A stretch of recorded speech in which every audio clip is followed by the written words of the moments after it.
Breaking news చూస్తున్నాం. 2023 సంవత్సరం October 7వ తేదీ. నిజం మాట్లాడాలంటే ఇజ్రాయెలీ చరిత్రలో అదొక బ్లాక్ డే. ఎందుకు చెప్తున్నానంటే దాదాపు 1350 మందికి పైగా ఇజ్రాయేలీలు ఆ రోజు హమాస్ ఉగ్రదాడులకి హతమైనటువంటి రోజు. దానికి సంబంధించిన బ్రేకింగ్ న్యూస్ నేను ఇప్పుడు చెప్పబోతున్నాను. గాజాపై ఇజ్రాయెల్ వైమానిక దాడులు దానికి ప్రతీకార చర్యగా కొనసాగుతూనే ఉన్నాయి. ఇజ్రాయెల్ దాడుల్లో హమాస్ కీలక నేత ఇప్పుడు హతమైనట్లుగా తెలుస్తుంది. నేను ఇందాక డేట్లు ఎందుకు చెప్పానంటే ఆ రోజు ఏ రోజైతే చీకటి రోజు అని చెప్పుకున్నామో ఆ రోజున ఉగ్రదాడులు ఎంత మారణకాండ జరిగింది ఇజ్రాయెల్లో. ఆ మారణకాండకి కారణభూతమైనటువంటి ఒక కీలక నేత హతమైనట్లుగా తెలుస్తోంది. హమాస్ కోఫౌండర్ హకామ్ మహమ్మద్ ఇస్సా అల్ అస్సాను హతమార్చినట్లుగా ప్రకటించింది ఇజ్రాయెల్ సైన్యం ఈరోజు. గాజాలోని సబ్రాలో జరిగిన వైమానిక దాడిలో హకామ్ మృతి చెందినట్లుగా తెలుస్తోంది. 2023 అక్టోబర్ 7వ తేదీన నేను ఇందాక చెప్పినట్లుగా ఇజ్రాయెల్పై హమాస్ దాడికి పాల్పడింది, మారణ హోమం సృష్టించింది. వందలాది మంది ఇజ్రాయేలీలు ఆ రోజు హతమైన రోజు. హకామే స్కెచ్ వేసి ఈ ప్రణాళికనంతా కూడా, ఈ ఉగ్రదాడులంతా కూడా హతమార్చినట్లుగా తెలుస్తోంది. అంటే ఉగ్రదాడులన్నీ కూడా ప్లాన్ చేసి అమాయకులైనటువంటి ఇజ్రాయెల్ని కూడా హతమార్చినట్లుగా తెలుస్తోంది. ఇది అమలు చేసినట్లుగా గుర్తించారు కూడా. సో టెల్ అవీవ్ పైన కూడా దాడుల్లో ఈ హకామ్ హస్తం బాగా ఉందని వెల్లడి చేసింది ఈ ఇజ్రాయెల్. అలాగే గాజా స్ట్రిప్లో హమాస్ బలగాలను తయారు చేయడం, అలాగే వారికి శిక్షణ ఇవ్వడం, అంటే ఉగ్రవాదంలో ముఖ్యంగా శిక్షణ ఇవ్వడంలో హకామ్ మహమ్మద్ది కీలక పాత్ర పోషించినట్లుగా తెలుస్తోంది.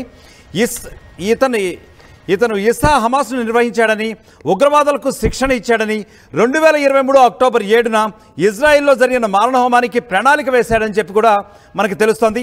ఇజ్రాయేలీలపై వైమానిక నావికా దాడులకు అతను నావికత్వం వహించాడని, ఈ దాడిలో మొత్తం 1320 మంది ఇజ్రాయేలీలను చంపగా 251 మందికి పైగా బందీలుగా పట్టుకున్నారని చెప్పి తెలుస్తోంది. అల్ ఇస్సా దాడిని ప్లాన్ చేశాడని, ఉగ్రవాదులకు శిక్షణ ఇవ్వడానికి నిర్మించిన ప్రధాన కార్యాలయానికి కూడా ఇతను చీఫ్గా పనిచేశాడని ఐడిఎఫ్ పేర్కొంది. దానికి సంబంధించిన విజువల్స్ మనం ఒకసారి చూసే ప్రయత్నం చేద్దాం.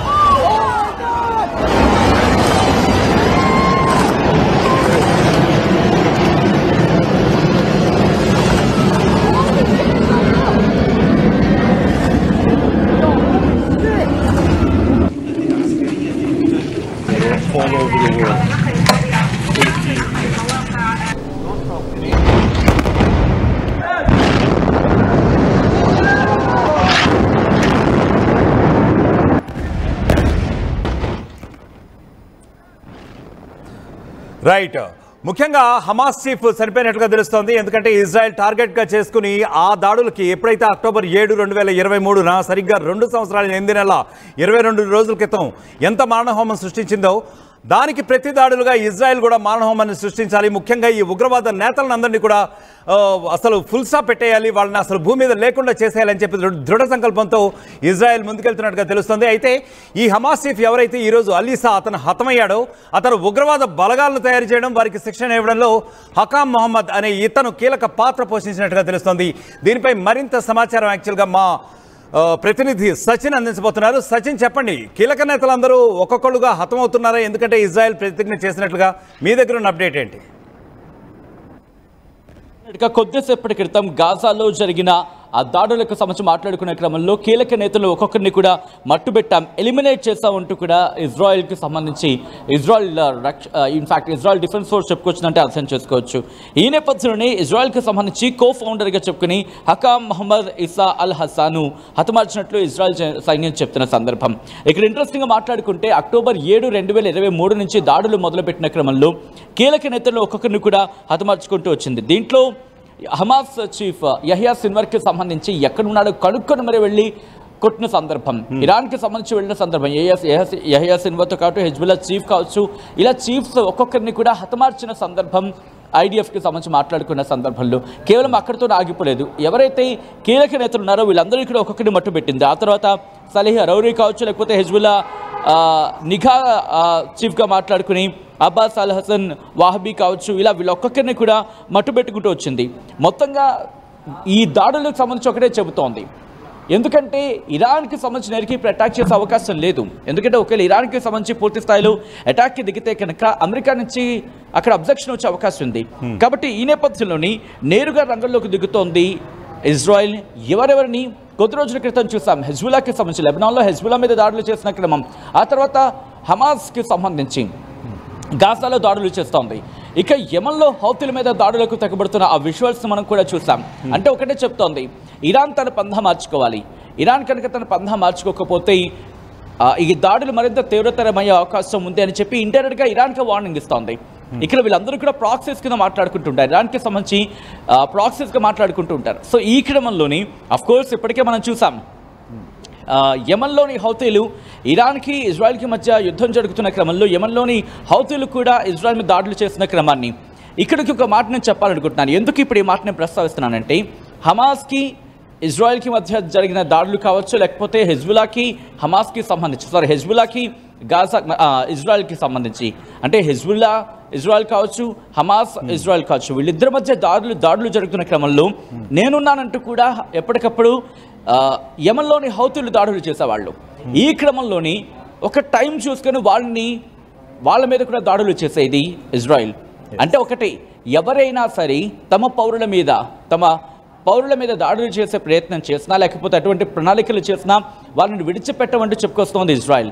మొసాద్ కూడా అదే వ్యూహంలో వెళ్ళింది. ఇరాన్లోకి వెళ్ళి కొంతమంది కీలక నేతలని మట్టుబెట్టిందంటే అర్థం చేసుకోవచ్చు. ఇరాన్లో దాక్కున్న వాళ్ళని, ఇరాన్లో ఎక్కడున్నారో కనుక్కొని మరి వాళ్ళని లేపేసిన సందర్భం మొసాద్ విషయంలో. అట్ ద సేమ్ టైం ఇటు హెజ్బుల్లాకి సంబంధించి కూడా హమాస్ కీలక నేతలని హెజ్బుల్లాకి సంబంధించి అంటే లెబనాన్లోకి వెళ్ళి అక్కడ వాళ్ళ స్థావరాలలోకి వెళ్ళి వాళ్ళని పట్టుకొని మట్టుబెట్టిన సందర్భం. డ్రోన్స్ను ఉపయోగించింది, మొసాద్ లాంటి వాళ్ళ ఇంటెలిజెన్స్ విభాగాలను ఉపయోగించింది ఇజ్రాయెల్ అంటే అర్థం చేసుకోవచ్చు. ఇప్పుడు ఈరోజు జరిగిన దాడికి సంబంధించి కూడా అటువంటి దాడి, అంటే వీళ్ళు ఎక్కడ ఉన్నారు, ఏ సందర్భంలో ఉంటున్నారు, ఎక్కడెక్కడ ఉంటున్నారు, ఎలా ఉంటున్నారు అనే అంశానికి సంబంధించి రిమెంబర్ గత 2 వారాల క్రితం, ఒక 2 వారాల వ్యవధిలోనే, అంటే ఇరాన్ ఇజ్రాయెల్కి మధ్య యుద్ధం పతాక స్థాయికి చేరుకునే కన్నా కొద్ది రోజుల క్రితం చూసుకుంటే అప్పుడు ఒక హాస్పిటల్కి సంబంధించి ఒక హాస్పిటల్కి సంబంధించి ముందు ఇలా ఒక ఫ్లోర్లో ఉన్న ప్రాంతం మీద దాడులు చేసింది, మిజైల్ అటాక్ చేసింది.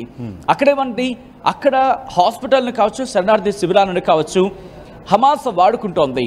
హమాస్ వాటిని కేంద్రాలుగా చేసుకొని వాళ్ళ కార్యకలాపాలను నిర్వహిస్తోంది అనేది ఇజ్రాయెల్ మాట. ఈ నేపథ్యంలో మేము వాళ్ళకి బాంబులతో కావచ్చు, లేకపోతే మిజైళ్లతో కావచ్చు, లేకపోతే ఎయిర్ స్ట్రైక్స్ చేసామంటూ కూడా ఇజ్రాయెల్ స్వయంగా చెప్పుకొచ్చింది.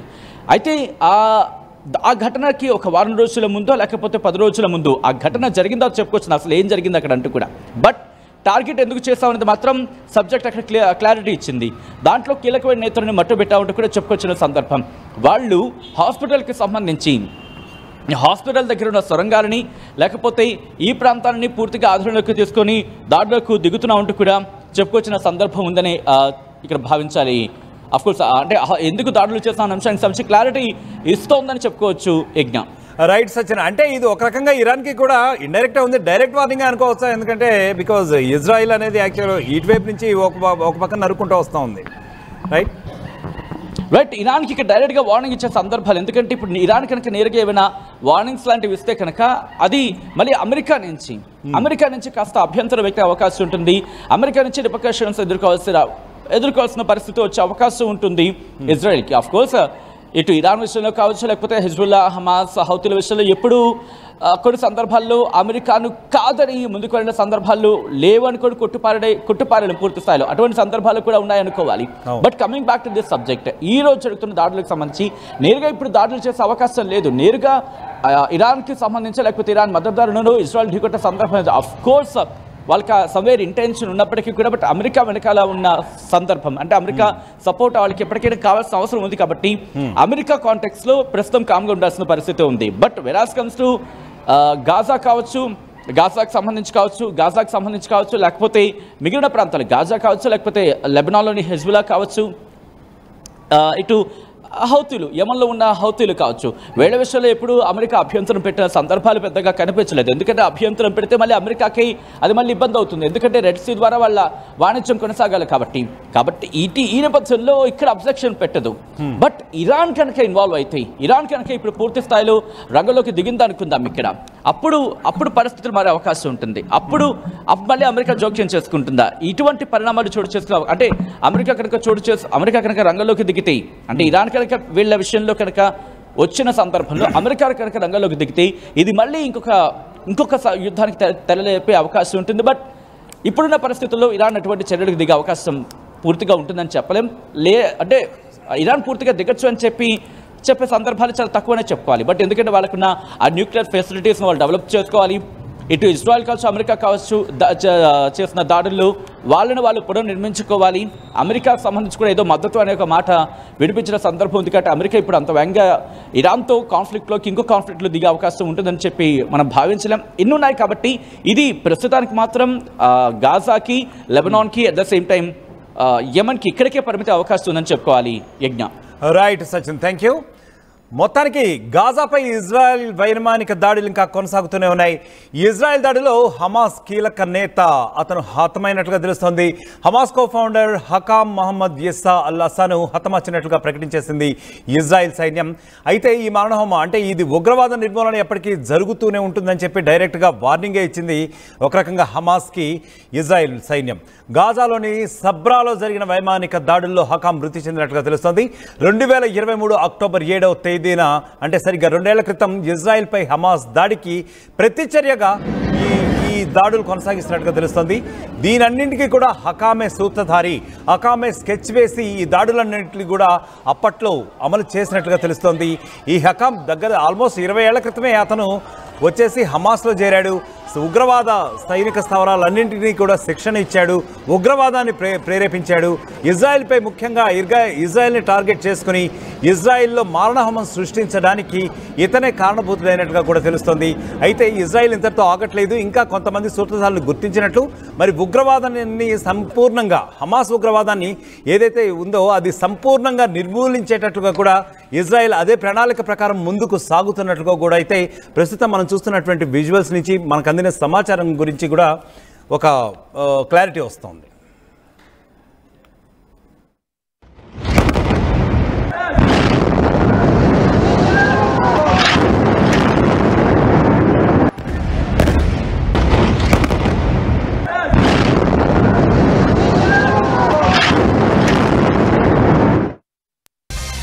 కేజీకి అర కేజీ శారీస్ ఫ్రీనా?